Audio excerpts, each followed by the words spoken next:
Good evening. Welcome to the optional classes here at platform KGS. So, my entrepreneur students, future bureaucrats, I'm interacting perhaps with you people for the first time in optional. In GS classes, I hope you might have seen many times, but with the KGS, this is the first time we are going to launch the optional history. Other places, so the optional subject, since the last 15 years, what I have found that there is a trick to select the topics.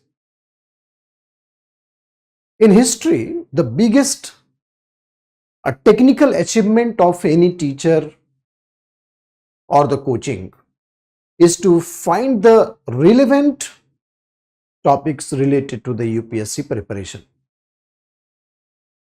The syllabus of history looks very vast, but at the same time, if you select it beautifully, arrange the syllabus beautifully, it's very small.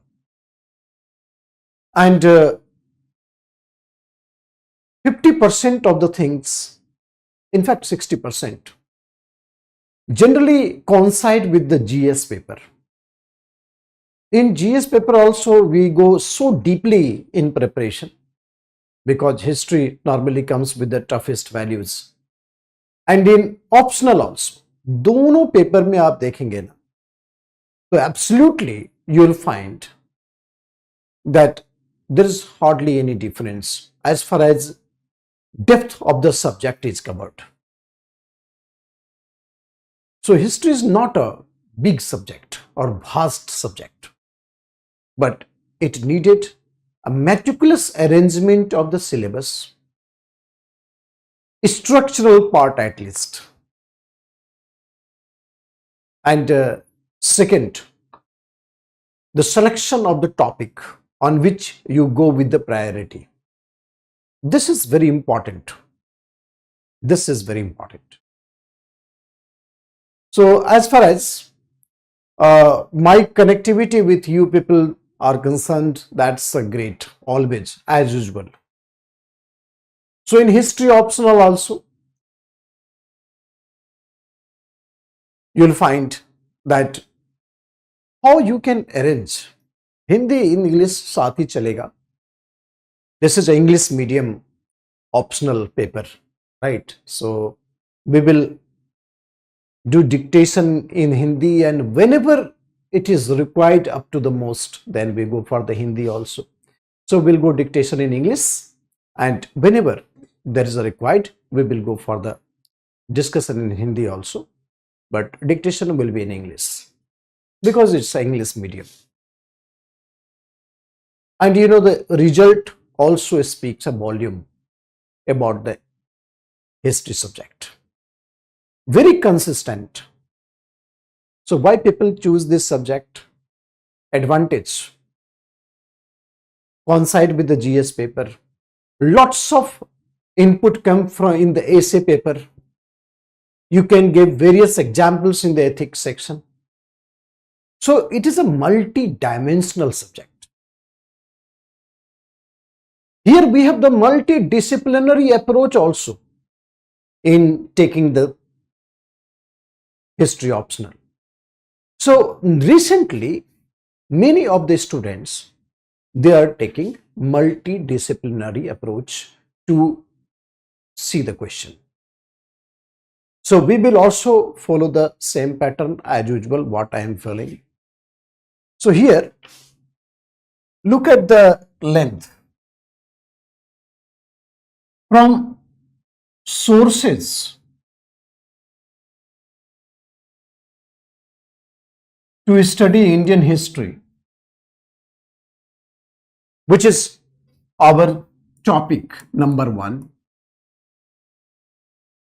and then beginning of the ancient India till 2025 in India and the world, many things are interrelated. India and the world.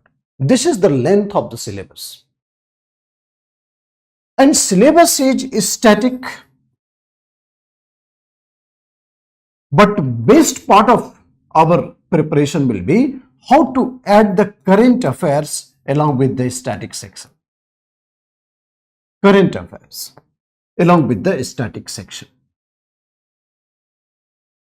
If you are able to identify which current episode will be relevant with the static portion, it is the great choice. You can have a maximum score if you know the tricks. So altogether we can say history is not static, history is dynamic. Right? History is not static, history is dynamic now.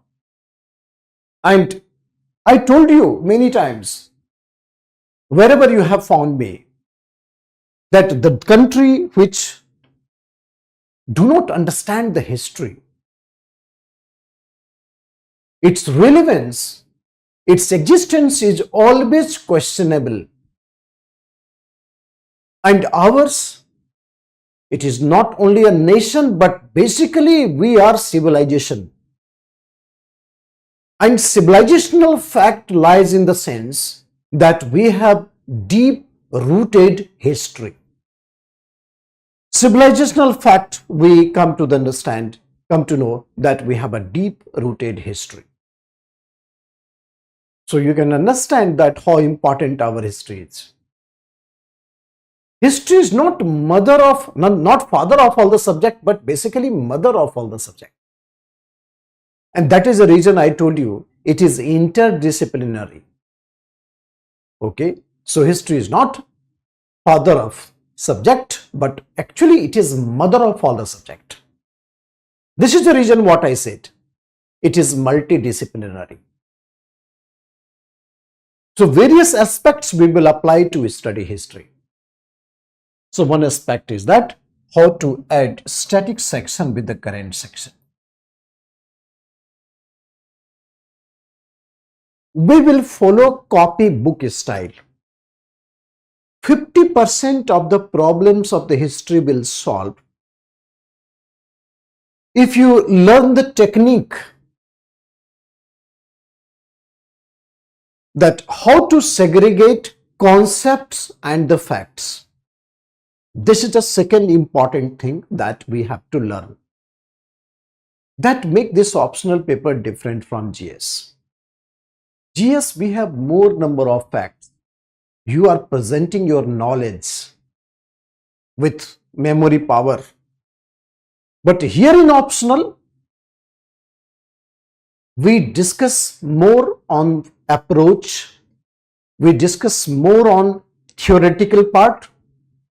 We discuss more on concept. And then whatever the relevant fact we have, we will put there, but the facts should not be more than 2-3 facts. Single fact or second fact is more important. That's it. Not more than this. It should not look like the junks of the fact, but approach, analysis. That is making the things very different. So what I said here in optional paper, although the content is same as that of the GS, but here we gave more focus on theory. Here we gave more focus on approach. Here we gave more focus on concepts. Okay. And in GS paper, this is more about putting the facts and then presentation of knowledge and memory. knowledge and memory. This is the difference. Here we put example to suffice your concept.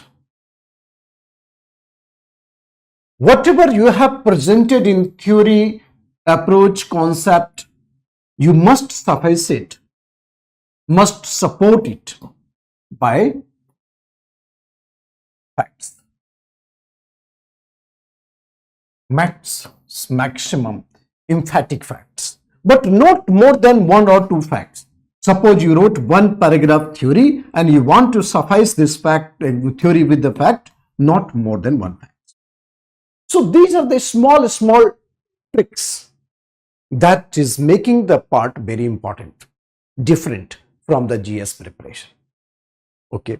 So second important things normally we take in the economy. Theory, approach, concept is the vital part of the optional paper. Okay. Then third important thing, preparation of notes is very important in optional. How to prepare well concise notes and arrangement of the notes is also very important. So what as suggestion I would make you to make the notes. बहुत सारे बच्चे randomly started making the notes. This is not the way. Here syllabus is very important.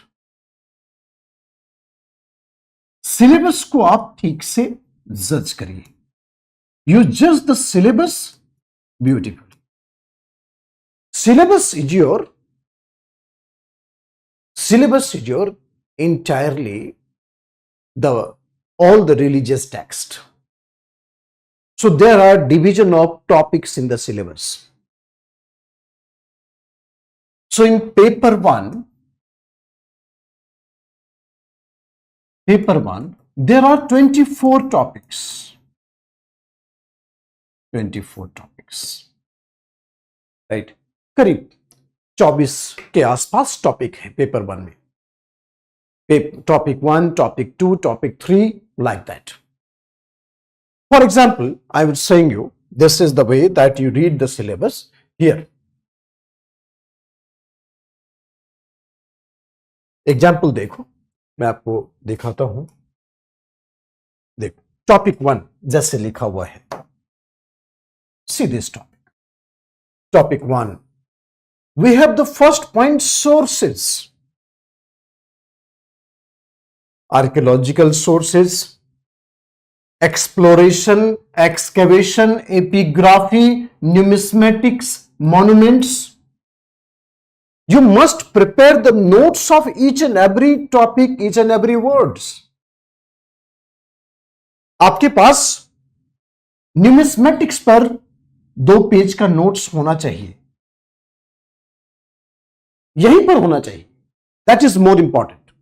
Numismatics पर 2 page का notes होना चाहिए आपको.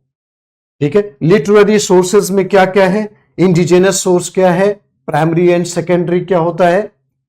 सो all these things you have to cover at one place. This is the best part to prepare the notes. Optional में करते हैं सारा experiment. मैंने बताया आपको कि syllabus looks very fast syllabus, but if you try to arrange the syllabus meticulously, it's very small. And advantage of the history syllabus is of course superlative in preparation of IAS. जिस बच्चे ने optional prepare कर लिया history में, you can understand how much advantage the student will get जब आप किसी भी ऐसे पेपर में और इन द सोशल इश्यूज के पेपर में, or even in the international relation also, you know the historical facts and figure. This is a great support in marks, generation of the marks. आप उसको थोड़ा ध्यान से देंगे तो आराम से निकल आएगा. तो टॉपिक वाइज नोट बनाना है. ठीक है. Topic 1, suppose you see this is the topic 2. इतनी बात लिखी है बस. Geographical factors, hunting and gathering means Paleolithic, Mesolithic, beginning of agriculture that is Neolithic, Chalcolithic. ये सारे टॉपिक कवर होने चाहिए क्लास में end of course in notes. ये इंपॉर्टेंट है, काफी इंपॉर्टेंट है, यहां पर बच्चे मिस करते हैं. So likewise topic 1, topic 2, there are 24 topics in the first paper. ठीक है, और हर एक टॉपिक का एक स्पेशलाइज्ड नोट्स प्रिपेयर करना है. This is very important. So you must have all the topics together so that optional paper आप अच्छा स्कोर कर पाएंगे. देखो, ऑप्शनल और जीएस का एक ऑप्शनल और interview both are considered in the same category. It will decide your rank. ठीक है, इसका काफी इंपॉर्टेंस होता है इन सिलेक्शन प्रोसेस. सिलेक्शन से ज्यादा इन डिसाइडिंग योर रैंक्स. तो those who had performed in optional fairly well, उसको मेंस में एग्जैक्ट एडवांटेज मिलता है. एंड जीएस में on an average many students will be in par, but you will take advantage in the optional paper even 20 to 30 marks out of the 500. That would be a best idea to hit the examination and you will be confident to go for the interview. तो optional की जो है ना सबसे important बात क्या है कि आपको इंटरव्यू तक पहुंचा देगा and upper edge in the mains marking. तो you cannot undermine the role of the optional. So इस तरह के काफी प्रोग्रामिंग होते हैं. So what I have brought for you एक comprehensive PPT which is a short pointed terms and followed by comprehensive notes. एक तो क्लास नोट्स होगा अपना, दूसरा PPT होगा जो हमेशा रिमाइंड करना है. And PPT will be like this. ये देखिए शानदार कवरेज के साथ bullet points, high bullet points, all this things I will provide you, all this things. और उसके बाद एक कंप्रिहेंसिव नोट प्रोवाइड करेंगे. तो व्हाट इज माय ऑब्जेक्टिव कि class notes should be sufficient. I will not ask you to read 5-6 books because it will be compilation of the 5-6 books.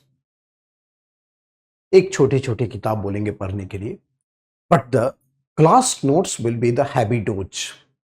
आप अगर उसको अच्छे से कैच कर लेते हैं तब आपको ऑप्शनल में दिक्कत नहीं आएगी. और हिस्ट्री ऑप्शनल आपके बिहार पब्लिक सर्विस कमीशन में, यूपी पब्लिक सर्विस कमीशन में, एमपी पब्लिक सर्विस कमीशन में is a very bright optional. काफी स्कोरिंग रहता है. तो आप इस तरह के नोट्स हम आपको प्रोवाइड करेंगे. ओके, बहुत सारे नोट्स. एक मैंने क्या बोला है, सोर्स क्या मैं बता रहा हूं आपको कि what I will provide you other than the class notes. Class dictation will be a prime source. Then I will give you the PPT. What I will promise I will deliver. This is the best part. जो बच्चे हमारे साथ जुड़े हैं वो जानते हैं, right? तो जो बच्चे हमारे साथ जुड़े हैं वो जानते हैं. तो पीपीटी इज वेरी इंपॉर्टेंट. और इसके बाद एक कंप्रिहेंसिव प्रिंटेड मटेरियल, वो में भी आपको सॉफ्ट कॉपी, हार्ड कॉपी, जैसे भी आपको देना हुआ, comprehensive printed material. Classes online offline दोनों रहेगी. हाइब्रिड मोड में बात करेंगे. That will be based interaction. Whenever I will come I will interact with you people. और कई सारे सेंटर्स हैं अपने, तो वहां से जो बच्चे जुड़ेंगे तो there will be 1-to-1 doubt clearing session. I will be personally available for you people.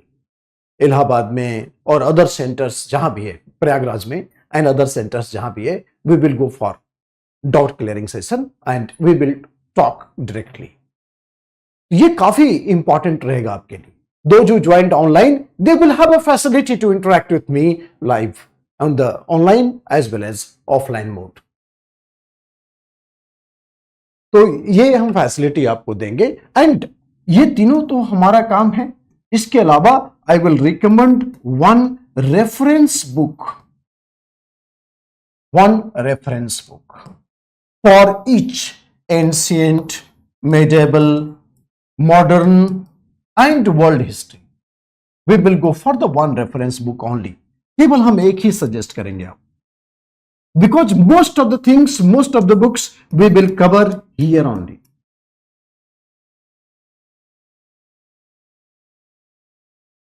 ठीक है, most of the books. Yes, offline classes होगी। आप we will get in touch shortly. We will announce the thing. So one reference book shortly. आप ये मत सोचिए, मैं बार बार आपको बता रहा हूं कि don't take the history that it is a very vast subject and vast syllabus. Syllabus का लेंथ ज्यादा है, उसके कंटेंट छोटे हैं। मैं आपको गारंटी बताता हूं, सिलेबस का लेंथ ज्यादा होना भी चाहिए because it cover the vast span of time, but वो जो लेंथ ऑफ द सिलेबस है उसका कंटेंट इज वेरी लेस। ठीक है, तो हम लोग इस बात को कवर करेंगे। ठीक है ना बच्चे? So one reference book we will go ancient, medieval, modern and world. देखो, सबसे पहले तो study of syllabus, this is prime, बहुत इंपॉर्टेंट है ये study of syllabus. So each topic, जैसे फर्स्ट पेपर में आप देखेंगे, फर्स्ट पेपर में एंशिएंट एंड मेडिएवल कैसे क्वेश्चन आते हैं मैं आपको बताता हूं। Ancient and medieval, this is in the first paper and total syllabus had 24 topics. Total syllabus, complete ancient and medieval, total syllabus had 24 topics. So we will prepare notes of each topic. मैं अभी repeat कर रहा हूं इसको, notes of each topic. We will prepare notes of each topic. That should be at one place. ठीक है, जैसे मान लीजिए कि we preparing Gupta period, so Gupta period से रिलेटेड जितने भी टॉपिक्स हैं उसका नोट्स यहां पर होना चाहिए। अगर गुप्ता न्यूमिस्मेटिक्स है, सिक्कों का अध्ययन न्यूमिस्मेटिक्स है, तो at least we should have 1 page note of numismatics. वो गुप्ता पीरियड के सारे कंटेंट के साथ वहां पर 1 पेज का नोट होना चाहिए, that is numismatics.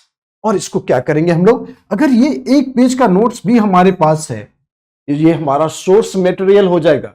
If there will be question in the examination, we can take the source from here to write the answer. Topic से अलग यूपीएससी में क्वेश्चन नहीं आते, ध्यान रखिएगा। यूपीएससी ऑप्शनल के क्वेश्चन बड़े बेस्ड ऑन टॉपिक होते हैं। मैंने बताया आपको कि बड़ा स्टैटिक टाइप का ये लोग क्वेश्चन फ्रेम करता है, थोड़े वर्ड्स ऐड करके, but it is coming under the topic referred in the syllabus.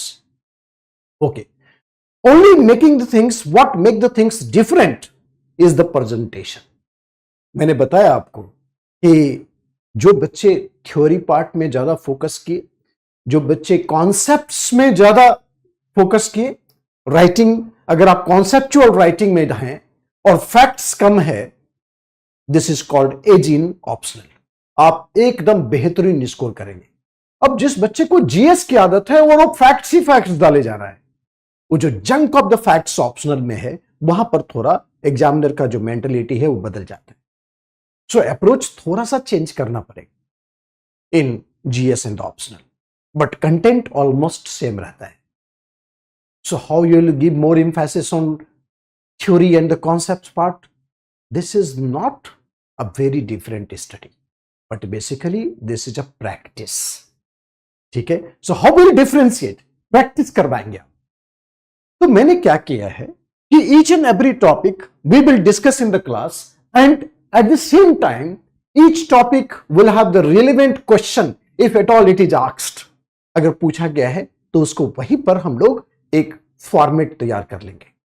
So last 20-30 years paper, suppose last 30 years paper, PYQ in the main segment, if we try to incorporate wherever it was asked, cover कर लेता है पूरा history cover कर लेता है.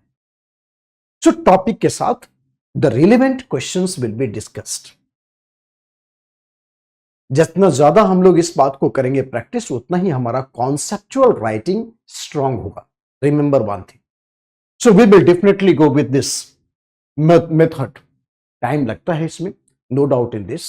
Suppose one topic will take the 6 hours, suppose, तो उसमें कम से कम 1 घंटा at least we will go for the formatting of the questions. और एक बार क्वेश्चन की फॉर्मेटिंग आप सीख गए, आर्टिस्ट बन जाएंगे आप हो सकता है अभी बहुत घटिया लिखते हो, एकदम घटिया writer, but I am giving you guarantee, जितना बेहतरीन तरीके से इंप्रूवमेंट होता है राइटिंग स्किल, उतना तो पेंटर भी पेंटिंग नहीं बना पाता. Writing skill improved very significantly, very fast, provided practice करवाएंगे, provided you have to go for intense practice, or everything comes with the interest. आपका टारगेट क्या है? You want to become an IAS. इतना आसानी से तो पोस्ट नहीं मिलेगा ना. This is the most powerful position under the constitutional setup. आप वो चीज एस्पायर कर रहे हैं जो कि आपके ड्रीम जनरेशन सब चीज बदल देगा. Generation to generation. खानदान में आईएएस थे ऐसा बोलते लोग. So you are aspiring. देखो मैं एक सिस्टम बताता हूं, एक आपको पॉइंट बताता हूं कि एक बहुत ही शानदार एग्जाम्पल है कि आपने महाभारत पढ़ी है. उसमें कहा है कि जो परिस्थितियां मिली है उसको स्वीकार कर लीजिए, या फिर आप उस परिस्थितियों को बदलने की जिम्मेवारी उठा लीजिए. तो you are in the second category. You have taken the responsibility to change the scenario, situation and circumstances. Listen my word very carefully. You have selected the situation. आपने सेकेंड ऑप्शन चूज किया है कि हमें हालात बदल देने हैं, हमें परिस्थितियां बदल देनी है. हम गांव में रहते हैं, हमारे सीमित स्रोत हैं, उसी में जीवन कट जाएगा. जो परिस्थितियां मिली है उसे स्वीकार कर लेनी है, या फिर उसको तोड़ करके आगे निकलने की जिम्मेदारी उठा लेनी है. And when you take the responsibility my dear, it comes with great courage. Yes of course, आपके पास तो साधन है, आजकल तो फास्ट हो गया है, आप हमसे सीधे कनेक्ट करते हैं. प्रॉब्लम होती है तो सॉल्यूशन मिलता है. आप उस टाइम को याद करिए जहां पर सॉल्यूशन ही नहीं मिलता. So how difficult was there for a village's boy to crack the IAS? Elite service माने जाते थे सब. But now these days, तो आपको वो रिस्पॉन्सिबिलिटी उठानी पड़ेगी कि हमें हालात को बदल देना है. हमें वो कोसना नहीं है कि हमें हालात नहीं मिले, साथ नहीं दिया. आपको वो जिम्मेवारी उठानी पड़ेगी कि हम उस हालात को बदल दें. तो उस तरह के लेवल पर हम लोग बात करेंगे. बड़ा इनकरेज्ड होता है. आईएएस की प्रिपरेशन एक माइंडसेट है, ठीक है ना. वो माइंडसेट बड़ा मोनोटोनस होता है, बहुत आक्रामक होता है, और बहुत रिजिड भी होता है, और बहुत फ्लेक्सिबल भी होता है. ठीक है, ठीक है बच्चे. तो मैं आपको बताता हूं कि ये जो प्रिपरेशन है उसी लेवल पर करना. कैसे उसको हम लोग करेंगे? फिर देखो टॉपिक वाइज फर्स्ट पेपर में, और हर एक पेपर में 5-5 क्वेश्चन लिखने रहे.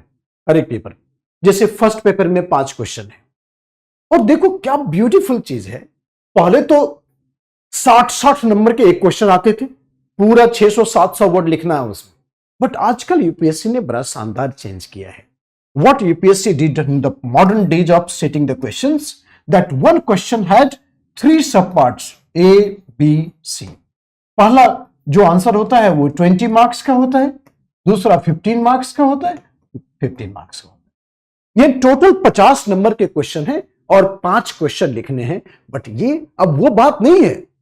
ये 600 वर्ड एक क्वेश्चन में लगाना अपने आप में बड़ा डिफिकल्ट टारगेट होता था। इंट्रोडक्शन भी उतना ही लंबा, कंक्लूजन भी उतना ही लंबा।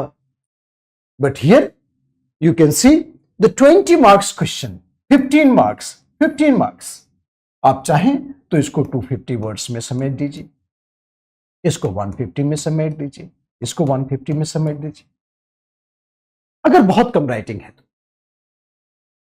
ठीक है बच्चे, so we can look it. Yes, you have any question you can put here. This is English medium class, and you just be sure that we are here in the English medium. And of course, the medium hardly matters. You must go with the comfortable medium, whether it is a Hindi or the English.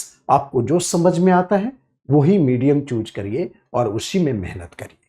You will get the flying color, sure.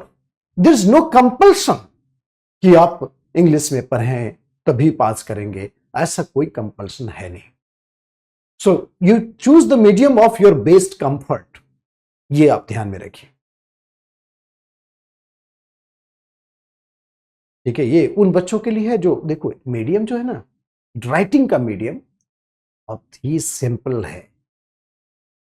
There is no so much intense framing of the answers or the sentence required. कोई आप poetry नहीं लिख रहे हैं। You are not writing the poetry. Understand? You are not writing the story. You are not writing the fiction. But ये answer है, question का answer है, और answer should be very clear. इसलिए इन यूपीएससी प्रिपरेशन बहुत ज्यादा इंग्लिश की जरूरत नहीं है in writing the answer. Short sentences इस्तेमाल करिए। I am going to market, I will purchase books, I will read the books. देखिए, दिव्या भारद्वाज ने लिखा है कि sir, I am planning to appear for the examination in 2027 and I have just joined the foundation batch. Later the class burden might increase. So can I take the optional batch next year instead? Yes, Divya, ले सकते हैं, मगर 27 में examination देना है ना, तो हमें 26 तक सारी चीजें क्लियर करनी पड़ेगी। ऑप्शनल को जितना जल्दी समेट लें उतना ज्यादा रहता है, क्योंकि जीएस के डायनामिज्म बहुत हाई है, ऑप्शनल में डायनामिक सेक्शन कम है, इसलिए ऑप्शनल को प्रिपेयर करके पैक करना will be the great advantage, जितना जल्दी कर सके। Okay, so better if you find time, just look into the optional. ज्यादा समय नहीं लगता, 3.5 महीने, 4 महीने, 4 months में we will finish the optional. ठीक है, 300 घंटे के आसपास इसको हम लोग कैरी फॉरवर्ड करेंगे। 300 घंटे में फिनिश हो जाता है ऑप्शनल, प्रिपेयर हो जाता है with answer writing.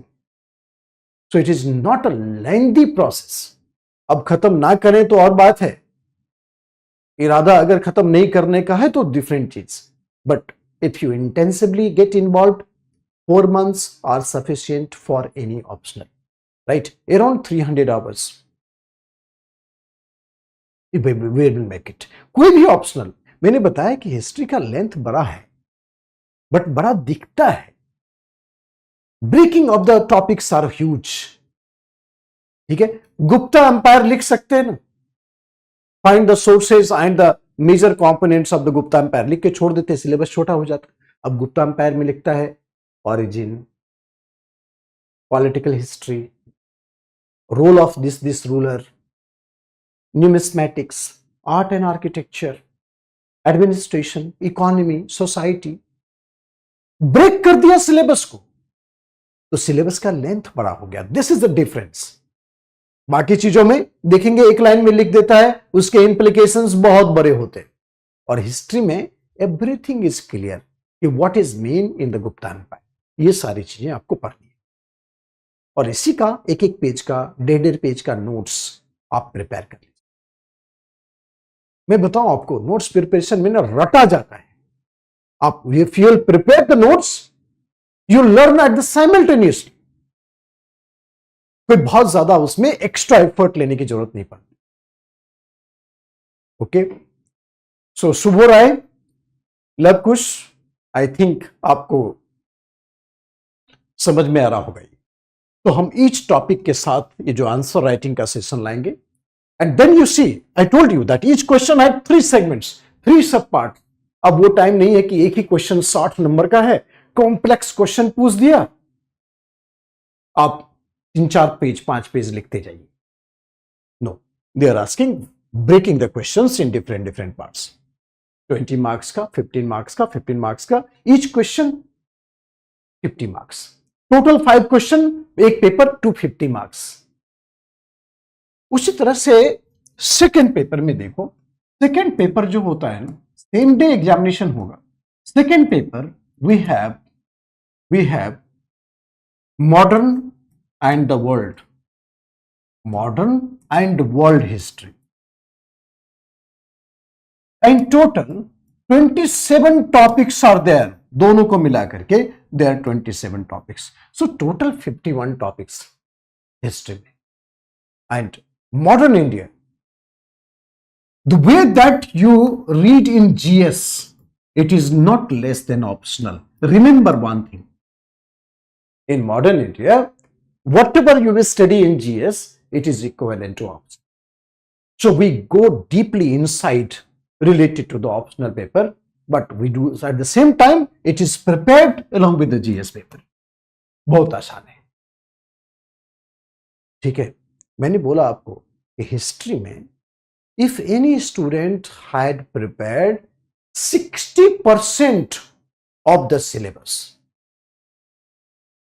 Sufficient to hit the 5 questions in each paper, sufficient है। But the best part is which topic you will leave, ये सबसे बड़ा सवाल होता है, and this is the trick we can see the same year in which you are appearing in examination. ये थोड़ा selection tough होता है, only experienced person can select it. और उसी साल जिस साल आपको एग्जाम देना है, what are the topics we can take the risk or we can afford to leave it. Or rest is fine. Rest is fine. तो एक लेवल स्टडी है, that is we must go for the entire syllabus, and second level we must select in the year in which we are going to write the examination. जिस साल आपको mains लिखना है, उस साल के लिए थोड़ा हमें बर्डन कम लेना पड़ेगा, ठीक है। एक बार आप पूरा प्रिपेयर कर लीजिए, notes each and every topic का बना लीजिए, but the year in which you are writing the mains, उस वक्त आपके लोड को हम कम करेंगे उस लोड को, ठीक है। तो इस तरह से हिस्ट्री का syllabus compare to the other subject एक आसान सिलेबस बन जाता है। एक तो लोड आपका यही कम हो गया जब आप मॉडर्न इंडिया जीएस में प्रिपेयर किए, वेरी इंटेंस स्टडी होती है, सेम एक लोड यहां कम हो गया, और बाकी ईयर जिस साल आप एग्जाम देंगे उसमें। हिंदी मीडियम के लिए हमारे पास अलग हैं डिपार्टमेंट है, अलग टीचर्स हैं, आप उनसे पढ़िए। This is the English medium class. So we will talk in English and we will dictate in English. Meanwhile, जैसे अभी इस्तेमाल कर रहे हैं Hindi word to communicate each other, तो वो पॉसिबल है। अगर थोड़ी समझ में आ गई, दिक्कत आ रही है, टफ इंग्लिश हो गया, तो we can communicate in Hindi also because understanding is very important. ये सबसे बेहतरीन पार्ट होता है, ठीक है। तो 2027 में दे या 28 में दे, ऑप्शनल को जितना जल्दी से जल्दी पैक करना है, that will be in the best interest, क्योंकि एक बार ऑप्शनल पैकअप हो जाएगा ना, तो then your burden will become half and you can play freely for GS, क्योंकि GS is the sky is the limit. So काम जितना जल्दी खत्म करना है उतना इंपॉर्टेंट है, काम जितना जल्दी खत्म करें, कम करें, उतना इंपॉर्टेंट रहेगा, उतना ज्यादा आप एकदम स्ट्रक्चर्ड हो जाएंगे।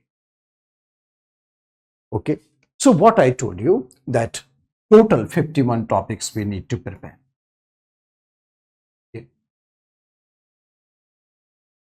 देखो, स्ट्रेटेजी भी बन जाती है, प्लानिंग भी बन जाती है, सोर्सेस भी इकट्ठा हो जाते हैं, but the most important thing is how to execute the plan, how to implement the plan, ये पार्ट बहुत कमिटमेंट खोजता है. In my class, you can see the 500, 600 students, they are sitting. What I found, regularity level is good, but what is lacking among the some students is lack of commitment, and some students are having high commitment. So their performance level is very high. They write many prelims, many state PCS, UPSC, they qualify, they go for the mains. ठीक है, तो that is one of the thing. एक चीज और देखो, एक graph समझो. मैं परफॉर्मेंस और टाइम का आपको एक ग्राफ बताता हूं. Whenever you join any coaching batch you join, suppose optional के लिए ज्वाइन किया, suppose, so you are inspired by many things, you are inspired by many bureaucrats, you come interact with the IAS, you see the IAS, they're working, the glamour, power, that inspiration forced you to come to the coaching and you join the class. What I found, students in the initial stage of preparation, their performance is massive. That is a beautiful performance they had. Performance is massive. Beautiful performance. Right? If you look at the graph between performance and time, this is a time. Performance and time. Right?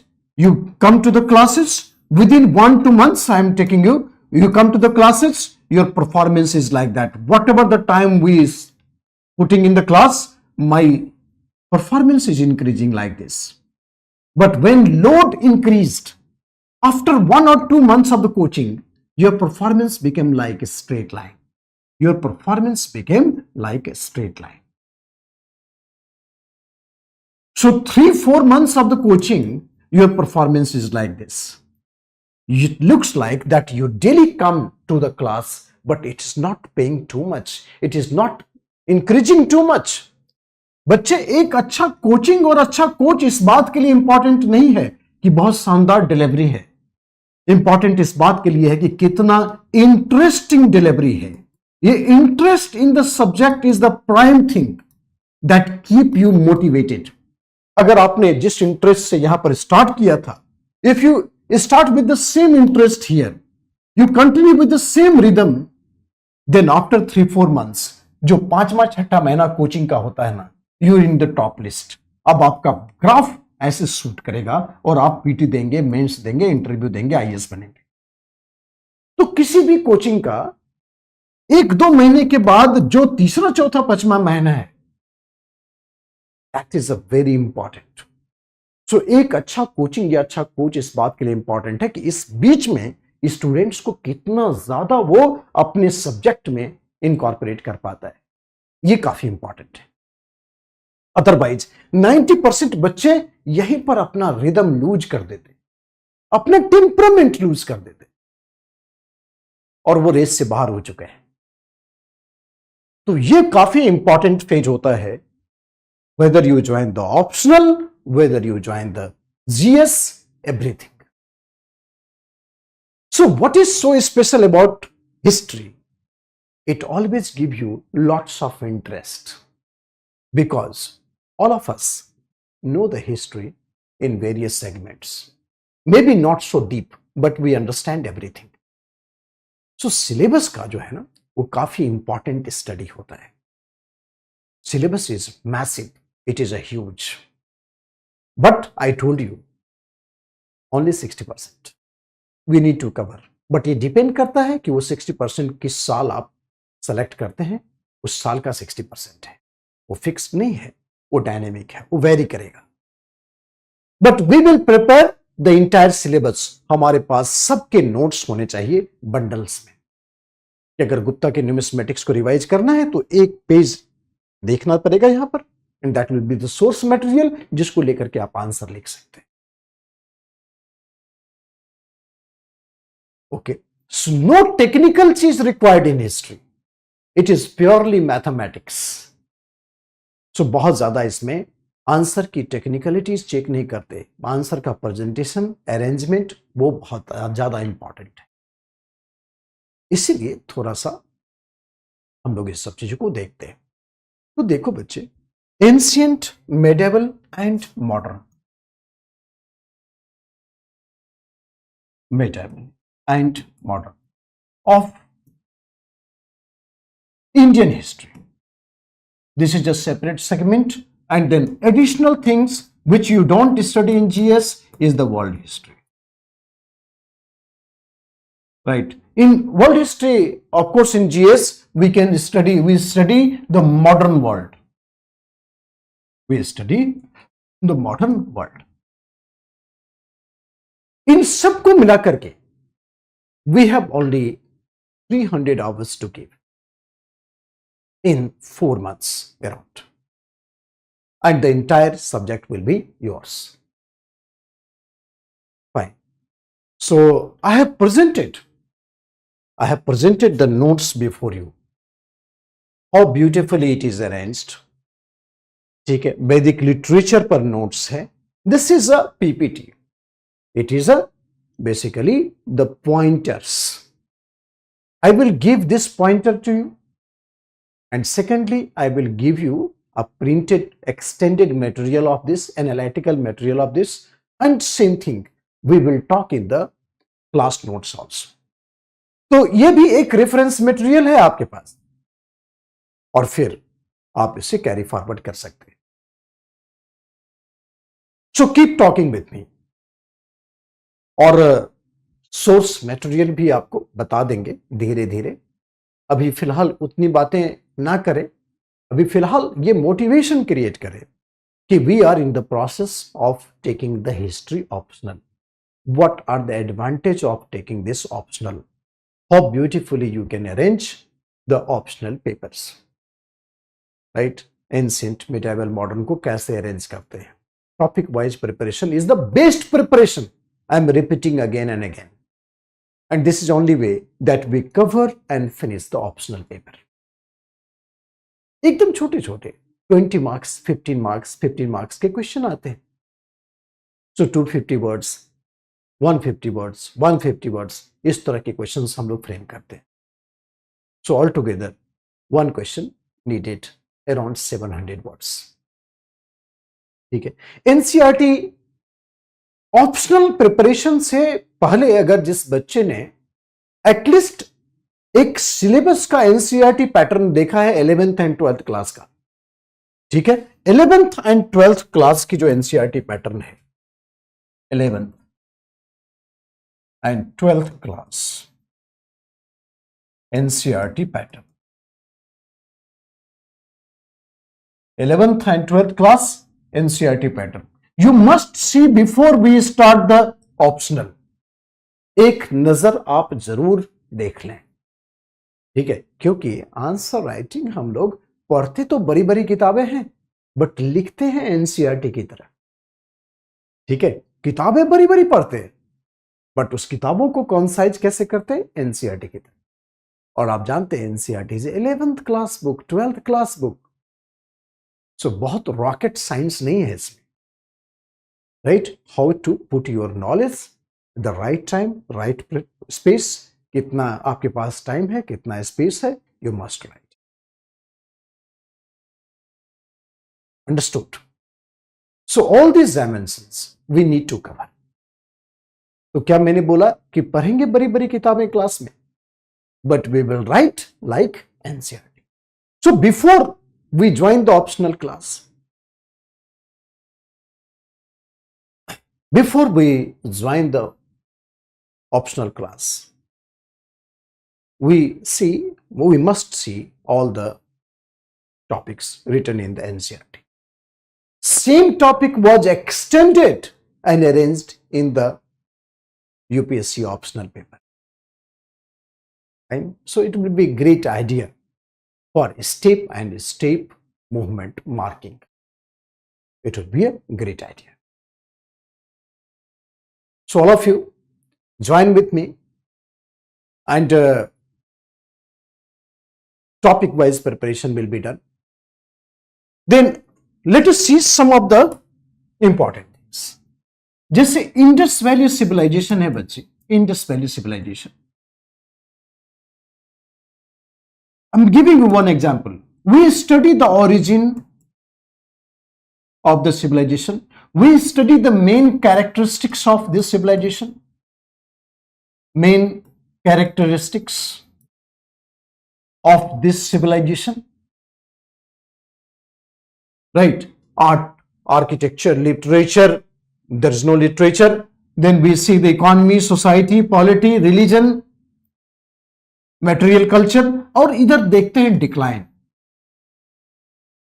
Okay, देखो अब क्या करता है, question में कुछ ऐसा पूछेगा, समझना क्वेश्चन कैसे ऑप्शनल में फ्रेम होते हैं, which is little bit twisting. ये बोलता है कि the decline of Indus valley civilisation, the causes of the decline of Indus valley civilisation lies in its origin.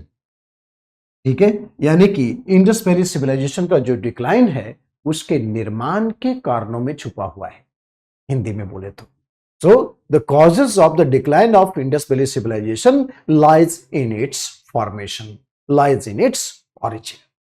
उसके निर्माण के कारणों में छुपा हुआ है. तो कैसे कनेक्ट करेंगे इस चीज को? We will study in the class what is the origin. We will study in the class what is decline. और इसको कनेक्ट करने का जो टेक्निक है वो आंसर राइटिंग फॉर्मेट में इनकॉर्पोरेट करें. ठीक है, लाइक बुद्धा इन चाइना पूछता है कि लेटर वैदिक पीरियड में what circumstances which prompted the rise of heterodox sect, और 6th century BC was a period of social revolution. तो सोशल रिवॉल्यूशन में केवल कॉजेस नहीं आएगा, उसके साथ में क्या क्या आएगा? उसके साथ में आएगा कि what is the philosophical dimension of Buddhism which attracted large number of the people. तो जो बच्चा केवल causes लिख के छोड़ दिया, half done. जो बच्चा causes के साथ साथ उसके philosophical dimension को लिखा, that is how will complete the answer that 6th century BC is a period of social revolution. ये ट्रिक सीखना है हमें. This is very important. Okay. Yes.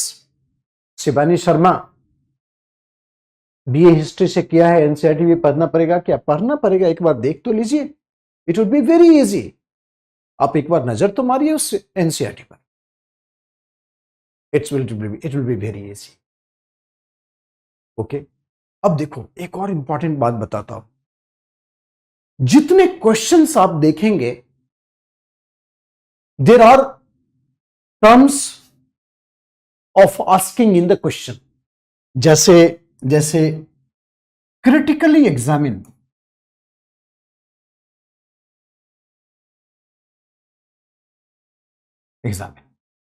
जैसे इवेल्युएट, इस तरह के क्वेश्चन होते हैं ना. जैसे डिस्कस,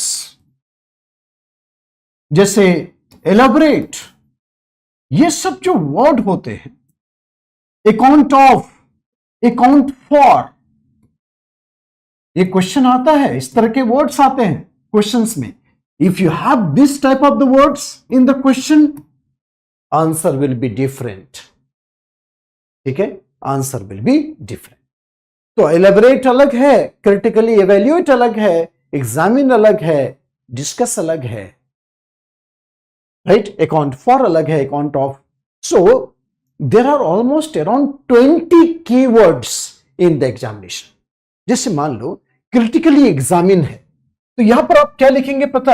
यहां पर होता है you must go for the pros and cons both.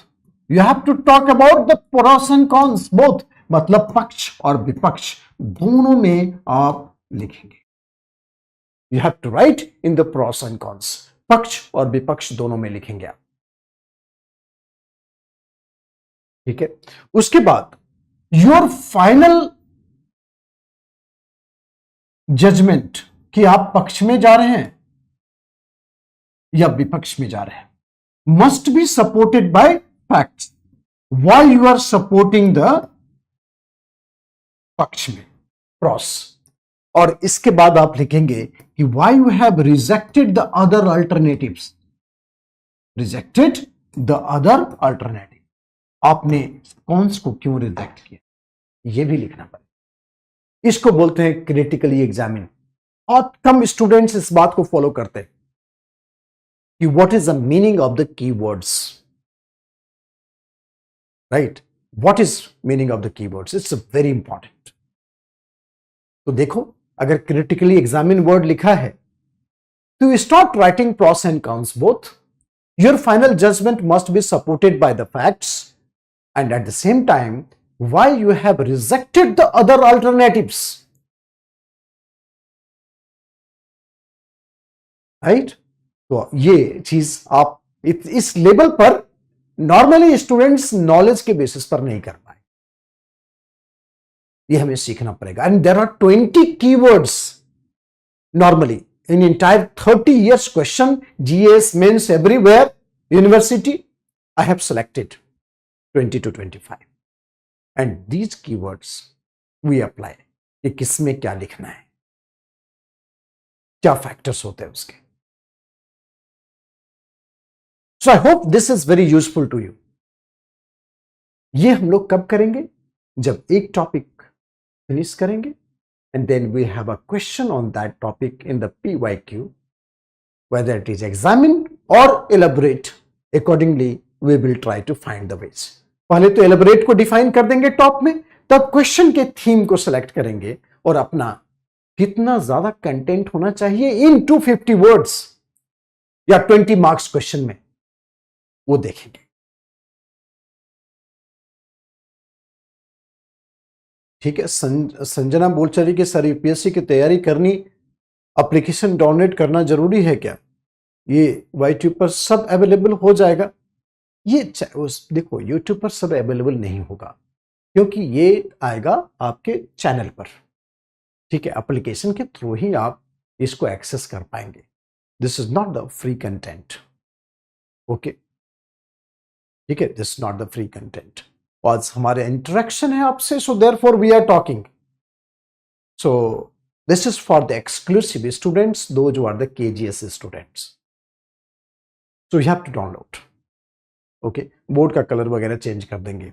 We have a very colourful PPT, आपको अच्छा लगेगा। Your eyes will feel very bright by looking into that PPT.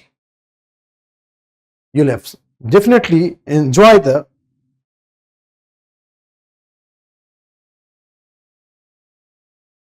the moment। okay, so rejected the other alternatives। ये चीज बहुत मुश्किल है, ये आप you'll not find at all the places। this is exclusive those who had expertise in optional teaching, वहीं पर आपको ये सब चीज मिलेगा। anybody can teach history, anybody can teach any subject, but the technical चीज required वो तो बहुत रेयर है। तो ये चीज आपको स्पेशलाइज उन लोगों के पास मिलेगा, those who are teaching the optional paper, those who had a great expertise in command in thorough study of the question pattern analysis, everything। Raghvendra Agarwal, thank you so much, you are my old student and the way that you are praising is really admiring, thank you so much। Student हैं आप, कल देखिए, कल आप हो सकता है कि आईएएस बन जाए, होगा ही जब आप इतने ज्यादा डिवोटेड हैं and still you are in the phase.